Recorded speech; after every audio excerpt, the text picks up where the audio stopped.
Voici quelques titres de certains de vos livres. L'absurde de la grâce, manque et plénitude, l'assise et la marche. Donc vraiment on fonctionne que par contraposition et paradoxe, comme un peu le yin et le yang dans les Tao. Effectivement, pour moi, la vie est paradoxale. Il n'y a pas de jour sans nuit.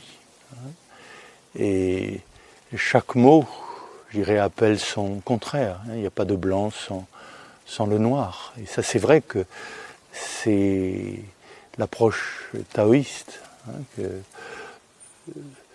c'est l'alternance des contraires, qu'on pourrait appeler aussi l'alternance des complémentaires.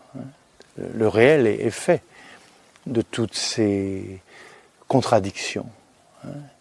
Et que le drame de l'être humain, c'est qu'on voudrait avoir la lumière, avoir le jour sans la nuit, ou le jour sans l'ombre, alors qu'il n'y a pas l'un sans l'autre.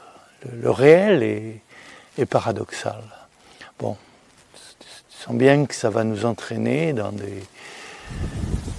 des dimensions où ça sera plus difficile à accepter, c'est qu'il n'y a pas de bien sans mal. Que vouloir le bien seul, c'est peut-être le plus grand des maux. C'est ceux qui cherchent à tout prix le bien et que le mal n'existe pas. Ils seront surpris par justement la réalité du malheur, de la misère.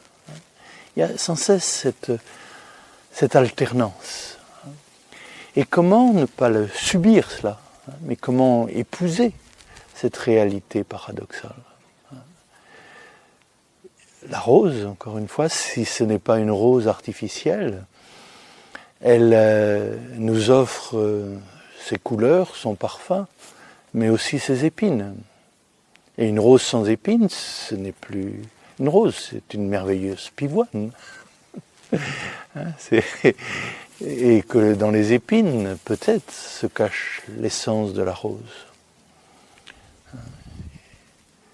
Il faut se souvenir que si le Christ était un buisson de roses, il a aussi été couronné d'épines.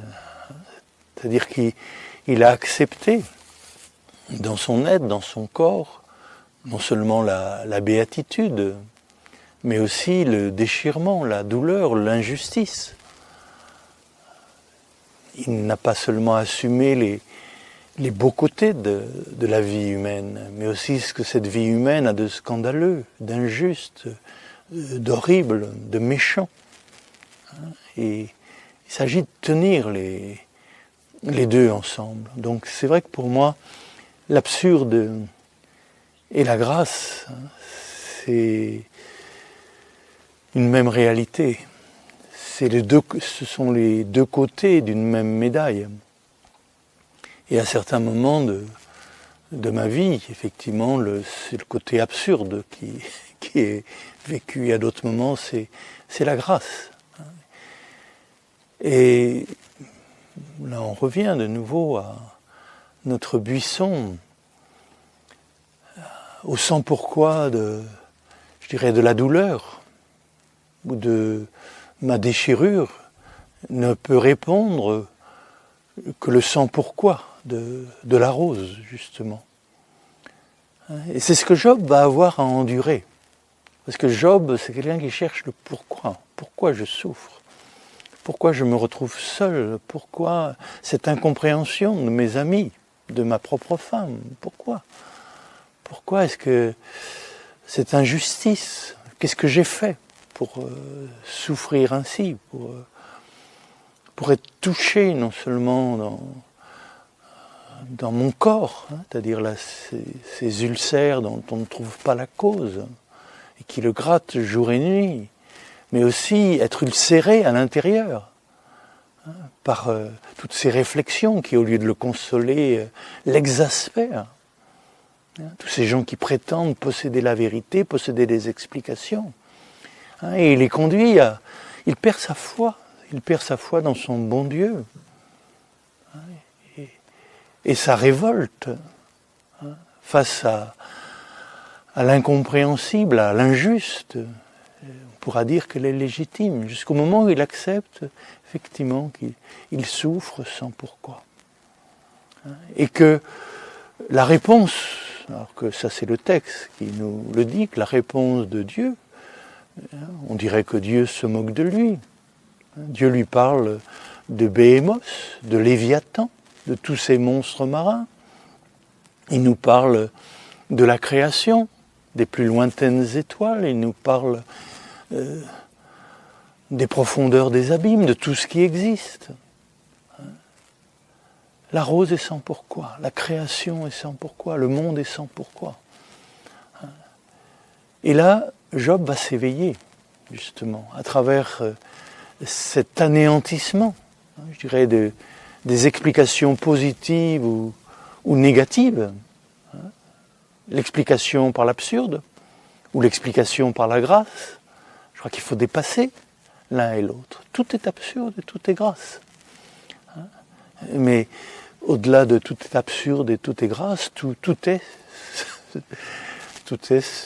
tout. Enfin, je sais pas, là, vous sentez bien que les mots deviennent impossibles, on ne peut que bafouiller. C'est-à-dire le réel, il est ce qu'il est. Et nous-mêmes, il s'agit de s'accepter tel que l'on est. Et pas d'une façon passive. C'est à ce moment-là qu'on redevient comme un enfant, que le royaume est donné aux enfants, parce qu'on est comme un enfant qui souffre, et comme un enfant qui se réjouit. Et vous savez bien qu'il change de visage dans l'heure. 2 minutes à 2 minutes, il se met à crier, à pleurer, en colère. Et 2 minutes après, il rit, il est tout à fait content. Je crois qu'il s'agit de retrouver cette innocence de l'enfant. Bon. C'était un exemple qui m'avait beaucoup frappé, justement, lorsque j'étais petit garçon et qu'un de mes camarades de classe, alors que nous marchions sur les trottoirs, à un moment il est descendu du trottoir et il a été écrasé par un camion. Moi j'étais à côté. Bon, c'est vrai que ce sont des traumatismes pour la vie, cette espèce de peur. Et pourquoi lui, pourquoi pas moi? Enfin, c'est bien, là on reçoit l'absurde de plein fouet. Pourquoi un enfant écrasé par un autobus? Mais pourquoi la beauté du coquelicot? La beauté et l'horreur sont sans pourquoi. Et il y a un moment, on accepte ce paradoxe, qui n'est plus simplement un paradoxe d'ordre métaphysique. Bon, c'est déjà une grande sagesse pour accepter cette interrelation de toutes choses et des contraires, mais le vivre dans son propre corps, que jusqu'au dernier moment, eh bien, nous aurons à vivre cette expérience que nous sommes des êtres mortels et qu'en même temps nous sommes éternels. Et ce paradoxe, c'est celui que le Christ a voulu partager avec nous. C'est pour ça que j'aime tant que les anciens, les pères de l'Église, appellent Jésus l'archétype de la synthèse. C'est-à-dire qu'il est l'archétype, c'est-à-dire l'image structurante qui habite chacun de nous. Donc encore une fois, le Christ, ce n'est pas le Christ extérieur, historique, qui a bien sa réalité, mais il s'agit du « je suis » à l'intérieur de nous-mêmes. Et ce « je suis », il s'agit d'accepter qu'il est à la fois mortel. Il ne s'agit pas de nier la mort, de nier notre faiblesse, de nier notre solitude, de nier l'absurdité de notre existence. Mais ce « je suis » est aussi éternel. Il est pure béatitude. Il est pure béatitude. C'est-à-dire qu'au cœur même, enfin, certains d'entre nous l'ont vécu, au cœur même de notre souffrance, quelque part ça va bien, quelque part ça respire. Extérieurement, on est au comble de la douleur. Intérieurement, nous sommes en paix. C'est ce que disait Paul de Tarse, hein, je surabonde de joie au cœur de mes tribulations. Il n'était pas masochiste, il ne prenait pas du plaisir à souffrir. La souffrance est intolérable, il s'agit de lutter contre elle. Mais au cœur même de cette souffrance qu'est la vie, hein, il y a cette sérénité, cette paix mystérieuse.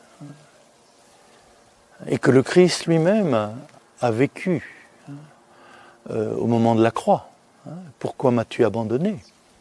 Donc c'est bien l'expérience de la solitude, de l'abandon, où on ne sent plus la présence de l'être. On ne sent plus la présence du je suis qui nous fait être. Pourquoi cette sensation, cette expérience nous quitte? Et en même temps, tu es toujours avec moi. C'est le psaume, c'est le psaume 22, vous savez, qui commence par un cri de déréliction et qui se termine par un chant de louange.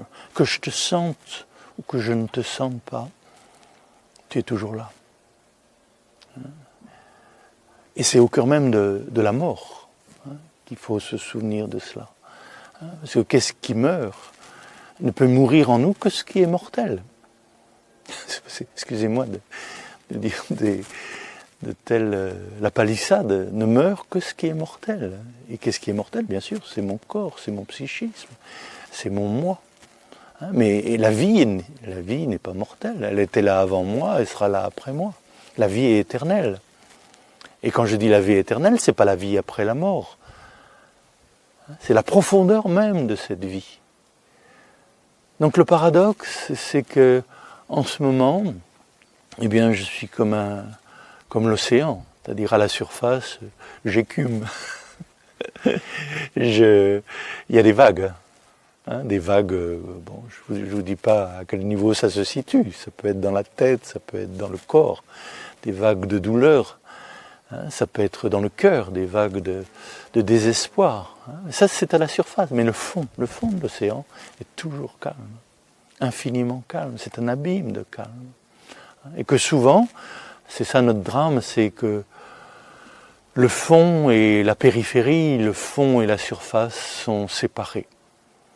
Et tout le rôle de la méditation, de la prière du cœur, c'est la rémémoration, se souvenir que dans le fond, je suis est en paix.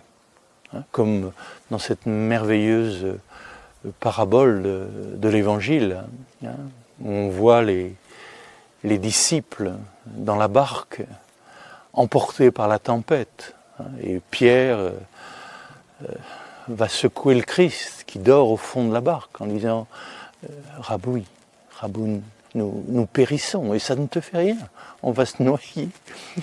C'est l'apocalypse autour de nous, on va bientôt finir, c'est terminé et toi tu dors pendant ce temps-là. Bon, à chacun sa tempête. Comme on le disait il y a quelques instants, ça peut être physique, ça peut être psychologique, ça peut être intellectuel, ça peut être spirituel. Chacun des tempêtes plus ou moins profondes. Mais il s'agit de se souvenir que dans le fond, Yeshua, je suis, dort. Il se repose. Et il s'agit de faire appel. Et là, vous vous souvenez qu'il se redresse, il se tient debout. Et à ce moment-là, les vents se calment. C'est-à-dire que lorsque nous nous souvenons de la présence de je suis qui est en nous, la présence de l'être, du vivant de notre vie, de la conscience de notre conscience, eh bien, quelque chose effectivement qui se calme. Mais nous sommes les deux. Nous sommes la tempête et l'infinie tranquillité des profondeurs.